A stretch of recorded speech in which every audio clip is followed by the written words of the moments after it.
NutraCast. For 15 years, we grew the business and had some very wild ambitions. We were one of the largest youth sports companies in the world, doing over $55 million in global revenues. We wanted to grow this company to 100 million, to $1 billion. Let's keep building and growing. And we did raise around $20 million of private equity. And I actually put most of my wealth, my wife and I's wealth, in that round as well. And as soon as the ink was dry, the tide changed. And 6 months later at a board meeting, or after a board meeting, I was terminated from the company after 15 years of blood, sweat, and tears of building this thing. And the devastation and the disappointment and everything was just so, so heavy. Welcome to Think Business with Tyler, sharing our methods and strategies for success. Join in on our conversations with business owners as we highlight their triumphs and detail how they overcame the challenges they faced while continuing to grow and scale their business. It's time to think life, think success, and think business with your host, Tyler Martin. My guest today built a $55 million company.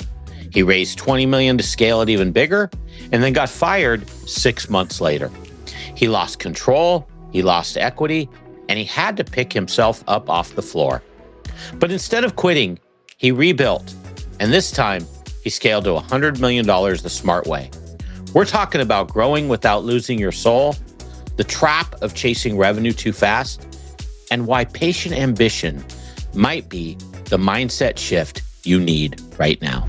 Hey, John, welcome to the Think Business with Tyler podcast show. How is it going? Hey, thanks for having me, Tyler. Doing great. Same with you. Yeah, thanks for being here. I'm really excited to talk with you. I'd love to get started with my typical starting questions, or just learning a little bit about you. What do you do professionally now is my first one. Yeah, so today I'm the chairperson of a company called the Rhombus Group. We're a private holding company of 6 small and medium-sized businesses, and I also coach entrepreneurs and help them on their journey. Oh, very cool. And then something personal. Is there any personal tidbit about yourself that maybe people don't know about? Well, they may know a lot, people who know me, but those who don't know me, former hockey player from Montreal, now living here in the US, with 2 boys, 16 and 18. So trying to get them going on their entrepreneurial journey right now. I'm having a lot of fun with that as well. That is so cool. Hey, on that holding company where you have 6 companies, how involved do you get with each individual one of those companies? Are you day-to-day interacting with them? Is it more on a top level? What's that look like for you? Yeah, so each company has its own CEO, and in some cases, CEO and president. So I strategically work with them on an annual basis on our long-term strategic plans, but then also either weekly or bi-weekly coaching calls with them as entrepreneurs. So I kind of work with them in helping scale the plans that we set forth in our business. And then if time to time, if strategic needs arise, whether it be an acquisition or a problem in the business, then I'll surgically insert myself and assist the team then. Oh, that's very cool. Do you guys is there any relationship among these 6 companies in terms of industries, or how are you industry agnostic, or what's that look like? Yeah, no specific linkage in terms of industry. Linkage in terms of great people and great entrepreneurs that I enjoy working with. And that's kind of a key secret sauce right there, but no specific industry of note. Does cash flow have you down? Profit, not where you think it should be? Maybe it's the long hours. Let's meet to see if I can help. I bridge driving the financial performance of your business to hit growth and success targets. Book a complimentary meeting at meetforgrowth.com to get started now. Once again, that's meetforgrowth.com. I look forward to talking with you. And thanks for listening to the show. And that's kind of a key secret sauce right there, but no specific industry of note. Got it. Okay. Now I'm going to get into more of, I want to talk about your entrepreneurial journey. You have such a cool story. There's just so much here, way more than we'll ever be able to cover. But where I'd like to start, you founded and scaled multiple businesses. BrandPoint was one of them. And I believe you took it to over 100 million. Can you signal a pivotal moment in your entrepreneurial path? Early days, you were also college pro painters, franchisee, where you go, man, this set me on my path to get to that $100 million. Was there anything that really stood out that happened? Yeah, I almost just mentioned it with my 2 boys. It was starting the entrepreneurial journey young. So in college, I was somewhat forced to run my own business. I mentioned earlier, I was from Montreal. So as an international student, I didn't actually have a social security number to actually go work anywhere. I didn't have a work visa. I had a student visa. So I couldn't work in the US during the summertime, but there was one little loophole.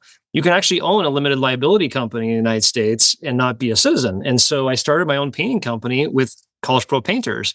And that really got my juices going. So in the first year, in some negative ways, trying to figure out what cash flow was and trying to figure out how to estimate and sell, manage painters, train painters, deal with customer complaints. I mean, the first year I was questioning whether I really wanted to be an entrepreneur. But then once you overcome that hurdle, and once I did overcome that hurdle, I started enjoying the successes of being a young entrepreneur and then also realizing I don't know why I'd do anything else. So that was kind of got me going on my way to entrepreneurship. Wow. Now, you mentioned your children. Are they getting the same excitement from, doing their own thing? And what if they did it? Like if one of them said, man, I just don't really like this. I want to just go work for someone. How would you feel about that? Yeah, well, it's their journey and their choice, but certainly they're both starting to get some juices flowing. They both started some companies this year in high school with some high school friends. And so I'm coaching them along as well and have some summer internship plans for them with our companies itself, working on some AI projects, some marketing projects, just giving them a little taste of what's out there. And whatever path they choose, there's so many paths that are going to be available out there. I want them to be entrepreneurial minded. It doesn't matter to me if they go become an executive in a company or go do other things in their life. I want them to really have that mindset of the entrepreneur, which is the most important thing as far as I'm concerned. That's very cool. Sometimes people will say, hey, it's better off if you go work for someone for 10 or 5 years or whatever, get some experience, get some exposure, and then go start your business. You seem to be a big advocate for man, just do it early and learn as you go. Is that correct? And what's your thought process on that? Yeah, well, if I look at what I did after doing a couple of summers of College Pro as a franchisee and learning how to run my own business, I actually went to work for the corporation. I went to work for College Pro corporate as a general manager, getting a salary, but working for an incredible mentor, Jeff Wall. And he taught me so much about business that I had no clue about running my own little small painting company that has propelled a lot of other things in my future career. So, I think there's a lot to be said about seek out in your first few years of employment the best mentorship you can possibly find. There's a lot to be said about that versus salary. And I think too many times, unfortunately, college students with debt are looking for the highest salary possible, and they maybe don't land with the right mentorship and leadership that they need. But if you land with the right mentor and leader right out of college, it's such a great place to be. So I fully support that as well. Yeah. I love your story. I got to be honest, there's a part of me that's a tiny bit jealous. I've lived a great life, but nobody in my family have ever had their own business. And in fact, it was almost discouraged at some point. And so when I started my own business, it was kind of like, you're crazy. Why are you leaving the 6-figure job? You don't know what you're doing. And to be able to have someone, your children, to have someone that can kind of give the wisdom and the guidance and the support, it's pretty cool. I mean, there's such an opportunity to help people that haven't, like myself, and I'm blessed because I was able to take off from it. But, they're just told, hey, you're supposed to work full time your whole life. And that's all really they can see because that's all they've been around. Yeah. And one of the things I do talk a lot about, Tyler, is whether you own a business or you work for a business, you still have a balance sheet. You still have a home. You still have some investments potentially. You still have a balance sheet of your own. It's called your whole family. And so you have to manage that in entrepreneurial ways as well. So I really think that entrepreneurial spirit is the key to anything. And I talk a lot about intrapreneurs. A lot of intrapreneurs go work for companies and are incredibly successful. They end up running the companies someday and do very, very, very well. So whether you're an entrepreneur or an intrapreneur, I think really it's having that entrepreneurial spirit that really counts. Yeah, that's a great way to look at it. Hey, I want to go back to one of the scenarios that happened for you. You raised $20 million for a company, and then 6 months later, some type of falling out, and you were asked to leave. Can you kind of take us through that story a little bit of what played out? It seems like that was such a win to bring $20 million in, and then something didn't work out. Yeah, so this is the darkest moment of my entrepreneurial career. Happened 7 years ago. And I started a company back in 2003 with my best friends in the sports industry. It was an industry I'm very passionate about. And for 15 years, we grew the business and had some very wild ambitions. We were one of the largest youth sports companies in the world, doing over $55 million in global revenues. We'd acquired 14 companies, had 700 employees. Things were just incredible. Best culture that I've ever been a part of. Incredible friends. And we weren't done though. We wanted to grow this company to 100 million, to 1 billion. Let's keep building and growing. And in that, made some fatal mistakes and made myself extremely vulnerable. And we did raise around $20 million of private equity. And I actually put most of my wealth, my wife and I's wealth, in that round as well. And as soon as the ink was dry, the tide changed. And 6 months later at a board meeting or after a board meeting, I was terminated from the company after 15 years of blood, sweat, and tears of building this thing.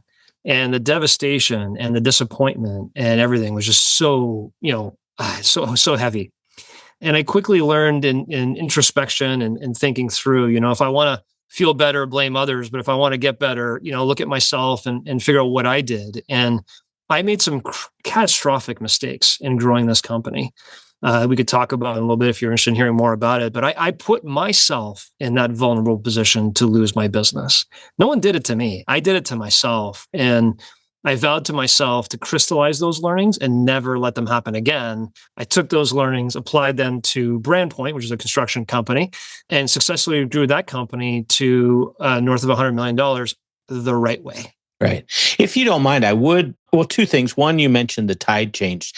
Do you mean economically or the dynamics within the organization? And then I'd also love if you wouldn't mind just touching a little bit on what some of those catastrophic mistakes were. Yeah, for sure. So tide changed, as soon as that round closed, I realized that even though as a CEO, I was no longer the decision maker.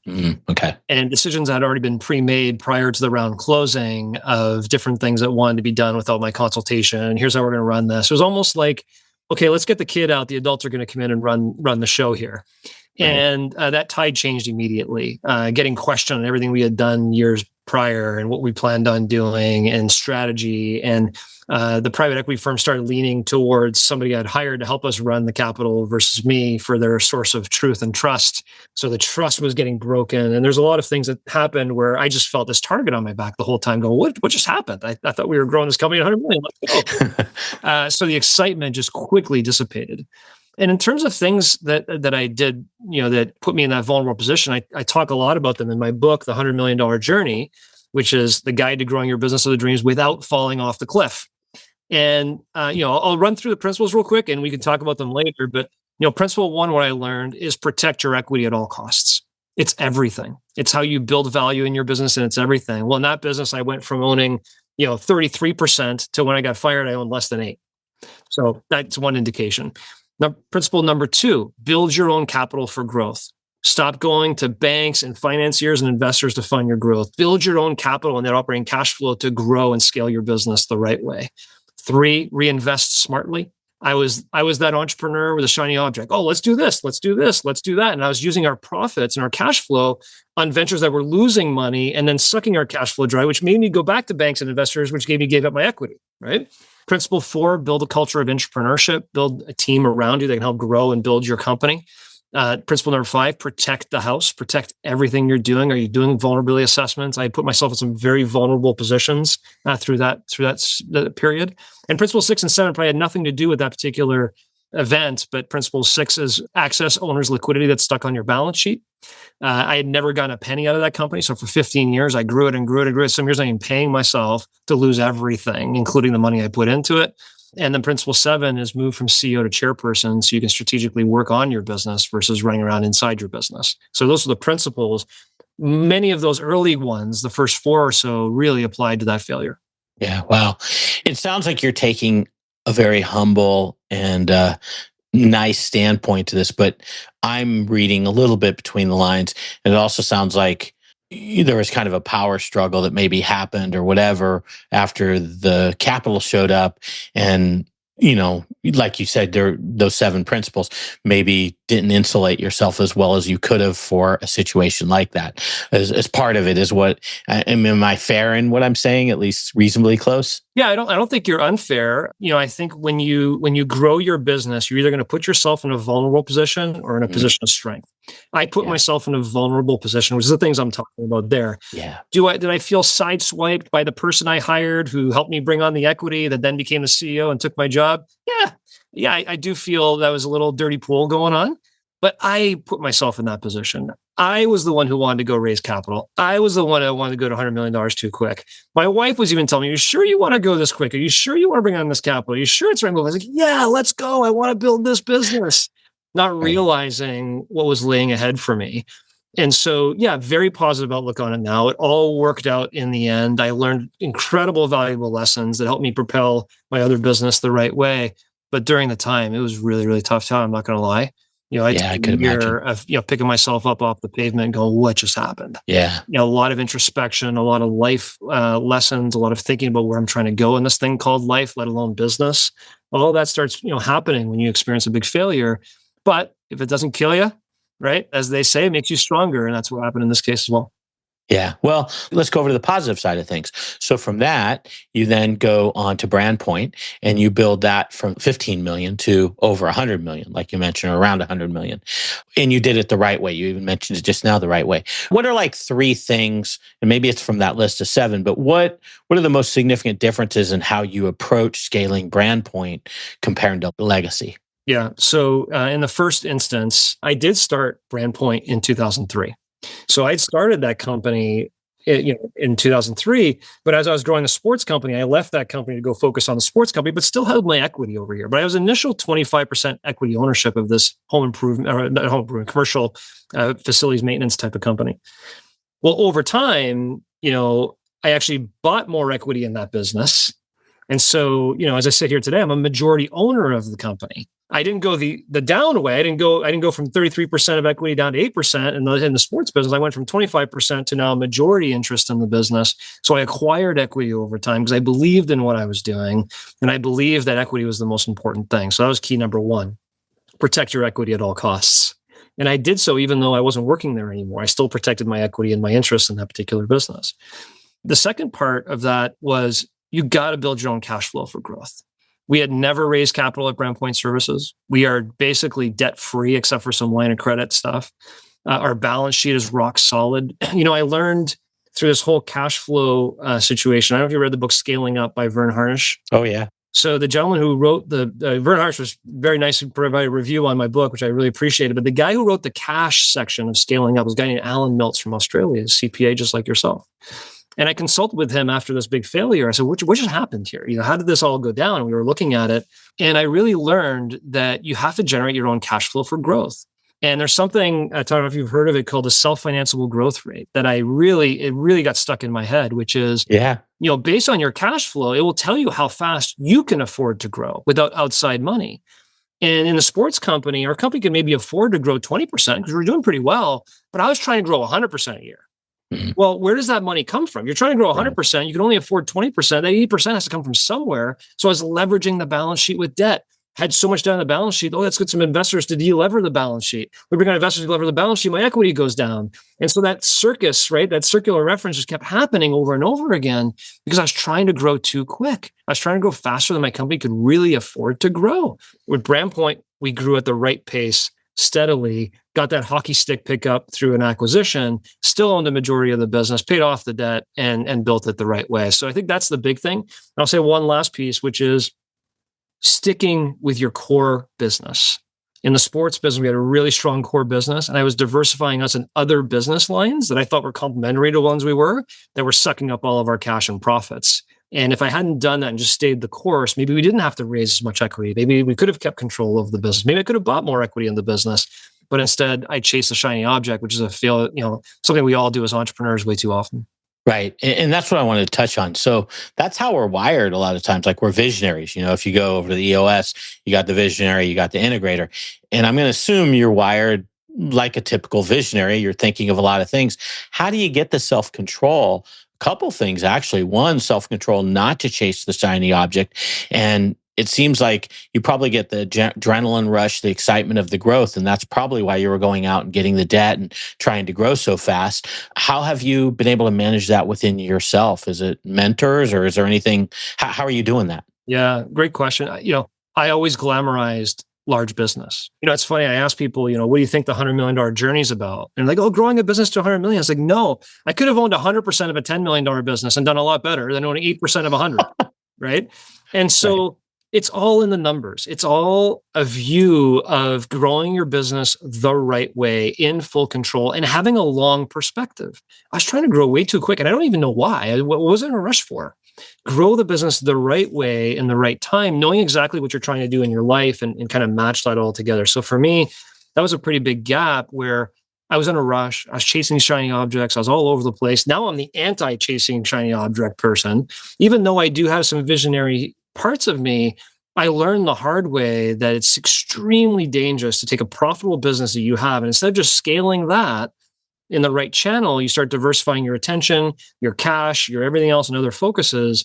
And it's a real dangerous game to play. So now you mentioned like the tracker from EOS, and Vern Harnish has the Rockefeller Habits, a 3 to 5 year strategic plan. I'm a big believer that you lay out your strategic plan for the next 3 to 5 years, and you lay out your quarterly rocks. And if it's not on that plan, it's not happening. Somebody brings up an idea saying, hey, we're going to go do this next month. Whoa, where's the plan? Let's pull the plan back out. I don't see it here on the plan. So if you want to have a full 2-day meeting, we're going to redo the whole plan again. We can do that. Otherwise, we're going to wait till next year and see if it's important enough to put on this plan. Now, there's some emergent things that kind of happen, but changes in business lines or full strategies shouldn't happen that quick. And sometimes as entrepreneurs, we try and drive them. And when you share that entire plan with your team, they'll also hold you accountable. Whoa, John, you want to do this now? Like, it's not in the plan. And so that transparency of a full strategic plan that has a longer term to it, I think helps keep, me at least on the straight. If you're a business owner feeling stuck in your business, overwhelmed, responsible for everything that happens, and working long hours, Tyler helps his clients develop processes, hire high-performing team members, and better understand their financial metrics and numbers to allow for a more predictable, less hands-on business.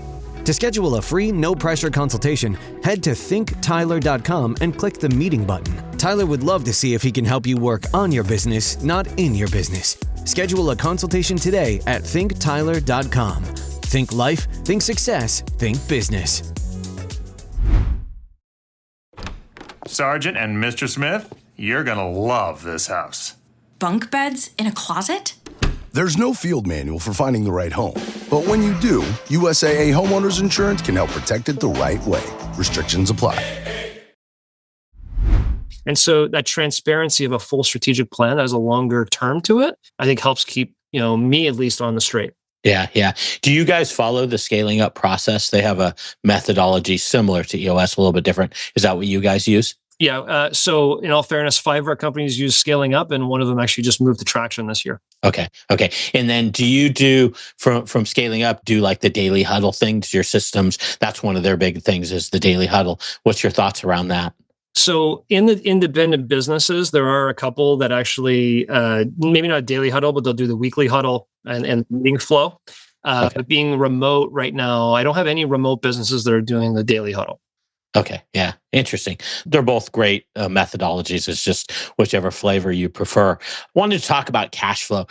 Quoting you, you said the hardest thing in growing a small business is cash flow. And so I want to know if you had a real story where you hit some type of cash crunch or you had to overcome some type of issue with cash. I'd love to just kind of know the story behind it and how you overcame it, and maybe what you learned from it too. You mean like last week? Is that what you mean?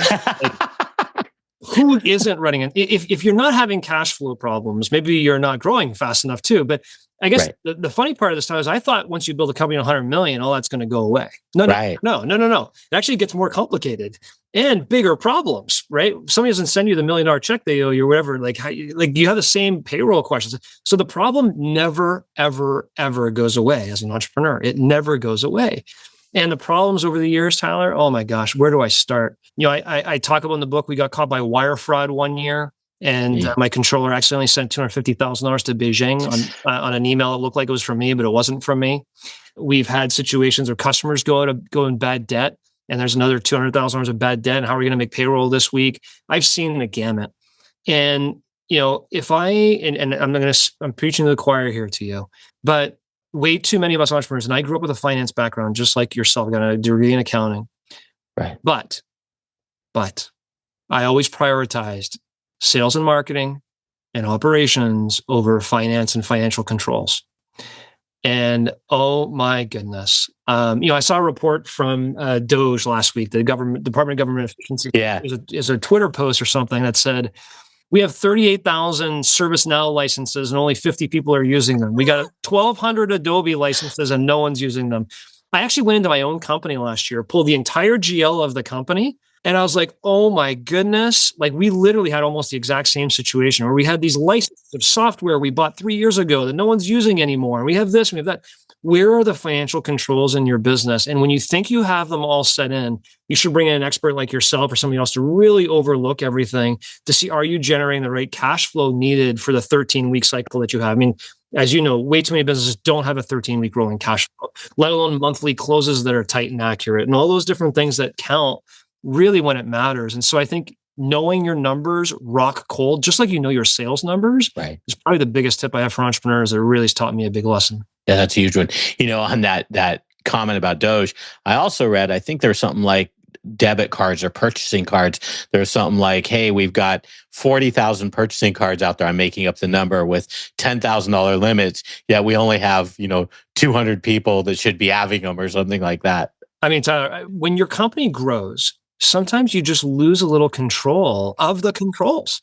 I've had the exact same situation. Something was just on a recurring bill to a credit card, an Amex card. The person didn't even work for our company anymore. We didn't have access to it anymore. And we got the Amex bill. Like, what's this? So, you have to watch over every penny or make sure you have the right people in place to watch it over and really do proper forecasting. Yeah, that's huge. I call it dynamic forecasting, meaning you're looking ahead and you're not afraid to change the forecast if needed, but it gives you that visibility. And then you're talking pipeline and you're talking your expenses, and the visibility it gives you to start having discussions that if you're not doing that, you're not even thinking about a lot of things. So yeah, that's a big one. Hey, you mentioned going from CEO to chairman, and I know you've used the language remove the lid. Can you talk about that a little bit? I mean, why is it important from going to CEO to chairman, and what does remove the lid mean exactly? Yeah. So I believe truly that your job as an entrepreneur, founder, CEO is to replace yourself in every function that you fulfill in that business as quick as you can. Because guess what? There's probably people who can do it better than you too in that specific function. Right. But more importantly, we're always told by business coaches, myself included, you got to work on your business, not in your business. Right. Well, it's easier said than done, Joe. When I'm in the middle of trying to fix this fire over here and I'm trying to get my sales quote over here. When do you have a chance to look at your financial controls? You don't have a chance to look at your financial controls. You're all over the place running your business. And so by strategically replacing yourself from running your business operationally and being the chief executive operator of your business to more of a chairperson level, now I can be more strategic in our businesses. And I can help the CEOs and the COO and the controller of that business or the salespeople grow their business by being a little more strategic and helping that CEO that's there be more strategic as well. And so I really find that, sometimes it's all in the name. Sometimes it's all in the ego, right? Oh, I am the CEO of my company. Or no, I need to do every function in my business. Well, if you do that, you'll have a hard time scaling. You'll have a hard time growing.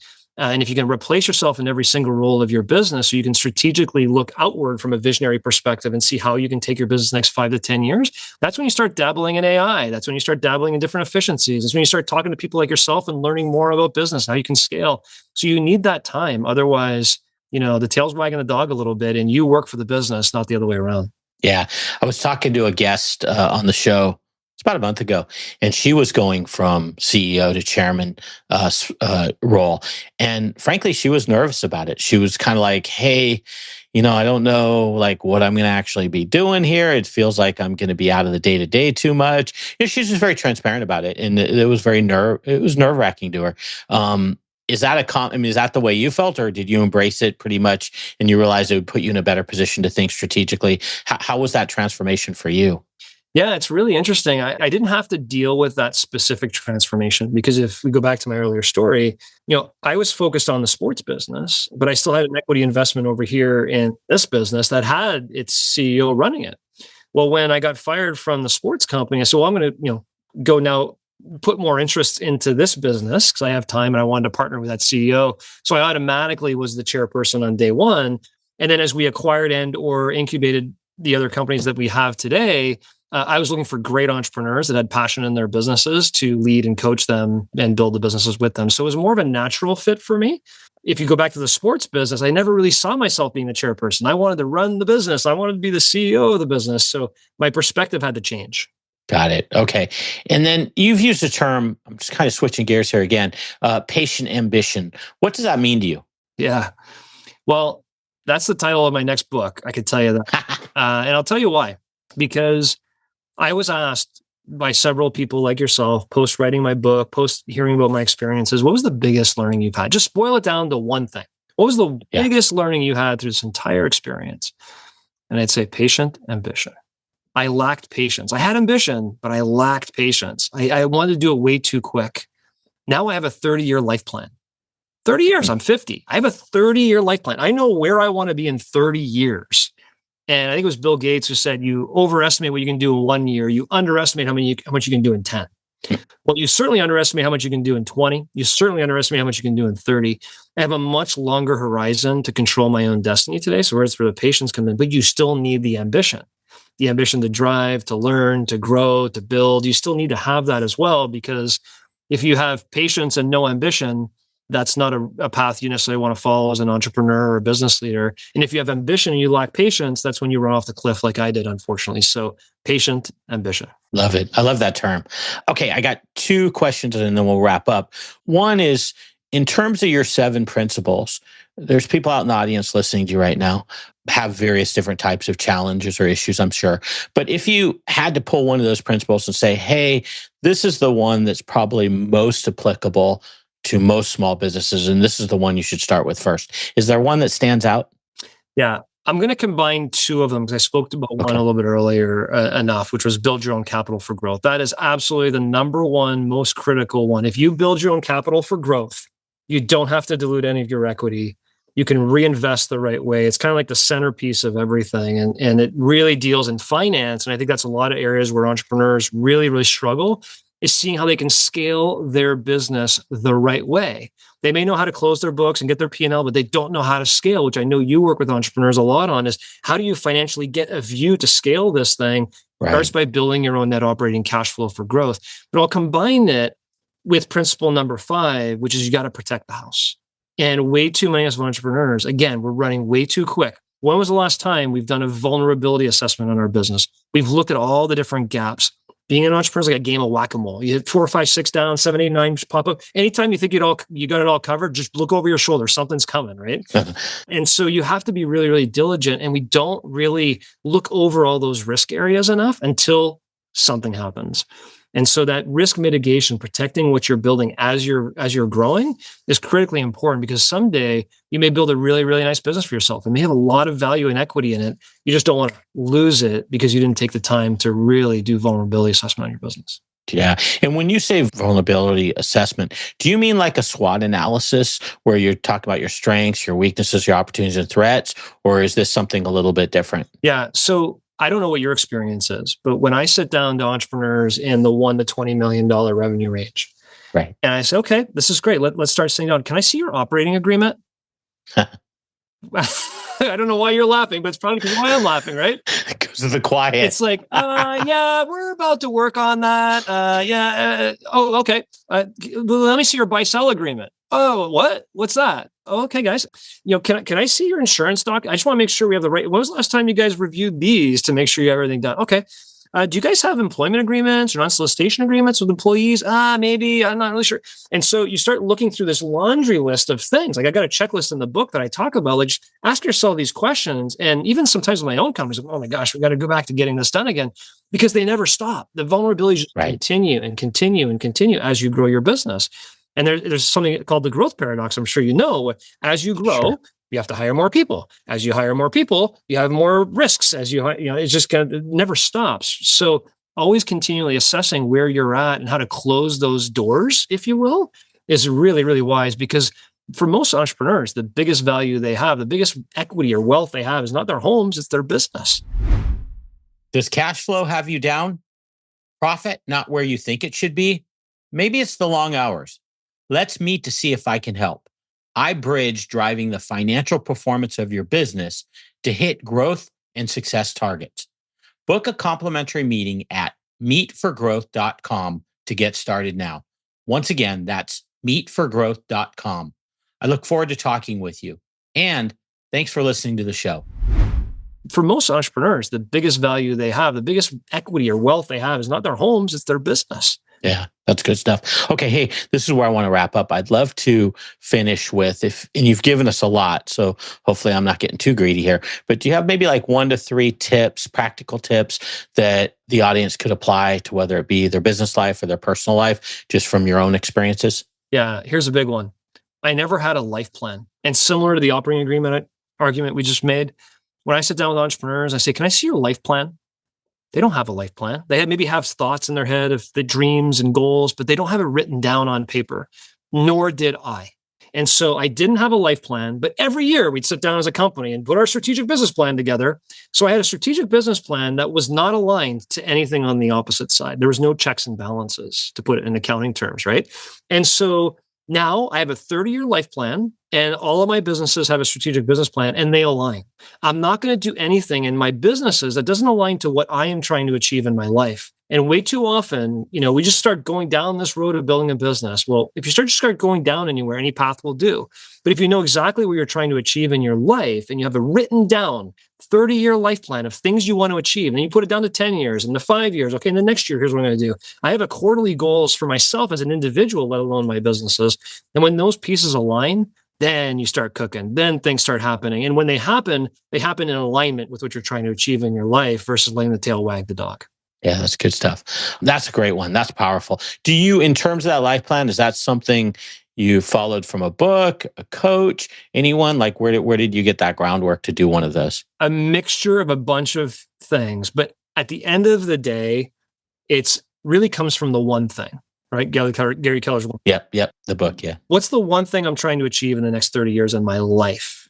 And then what's the one thing in 30 years I'm trying to achieve from a health perspective, financial perspective, career perspective, relationships perspective, family perspective? Once I have the one thing I want to do in 30 years in all those segments, okay, what's the one thing I want to do in 20 years then in all these segments? What's the one thing I want to do in the next 10 years in these segments, 3 years in these segments, 1 year in this segment? Okay, what's the one thing I need to do this quarter to get to this goal? What's the one thing I should be doing right this minute that achieves my 30-year life plan? Well, I'm doing it with you right now. It's really just following that one thing plan in my mind that all cascades down to what you should be doing in this moment. Got it. I love that too. I think a lot of business owners miss the working to that one goal or one thing and then working backwards, literally all the way to today, or whether it be 90 days, whatever time frame you want to look at. And is that 90-day period, if that's the period you're looking at, is that getting me towards that one thing of where I want to be at? Is that one, piece of getting me there? And if you do that, it's hard for sometimes people to see it, but if you do that, inevitably you'll chip away to get to where you want to go. Exactly. Yeah, that's powerful. That's great stuff. Okay, your website, 100mjourney.com. That's once again, it's 100mjourney.com. And then if people wanted to reach out to you, is that the best spot to go, or do you want them to go anywhere else? Yep, they can find all my socials on 100mjourney.com or my name, John St. Pierre, on any social. Okay, great. And then when's your next? So you have the 100 million journey right now, and then when's your next book? When's that? Is that set for release yet? Yeah, no, that was a visionary thought. Okay, I like that. Is that in your 30-year plan? Oh yes. Awesome. I love it. Okay, well, hey, John, thanks so much for your time. Just so much wisdom that you shared with us. I can't thank you enough. And maybe if you'd consider when your next visionary book comes out, I'd love for you to come back and maybe we could talk about it. Sounds great, Tyler. This was fun. Thank you. Take care. That was John St. Pierre. What a great episode. I hope you enjoyed it. It's proof that resilience isn't optional if you want to build something that lasts. My big takeaway, patient ambition. If you scale too fast without structure, you're asking to get blindsided. Whether you're in the middle of it or just pulling yourself out, there's always a next move if you're willing to face it head on. If this hits home, send it to someone else in the grind. And don't forget, we drop new episodes every Monday. And follow Think Business with Tyler and keep growing through it.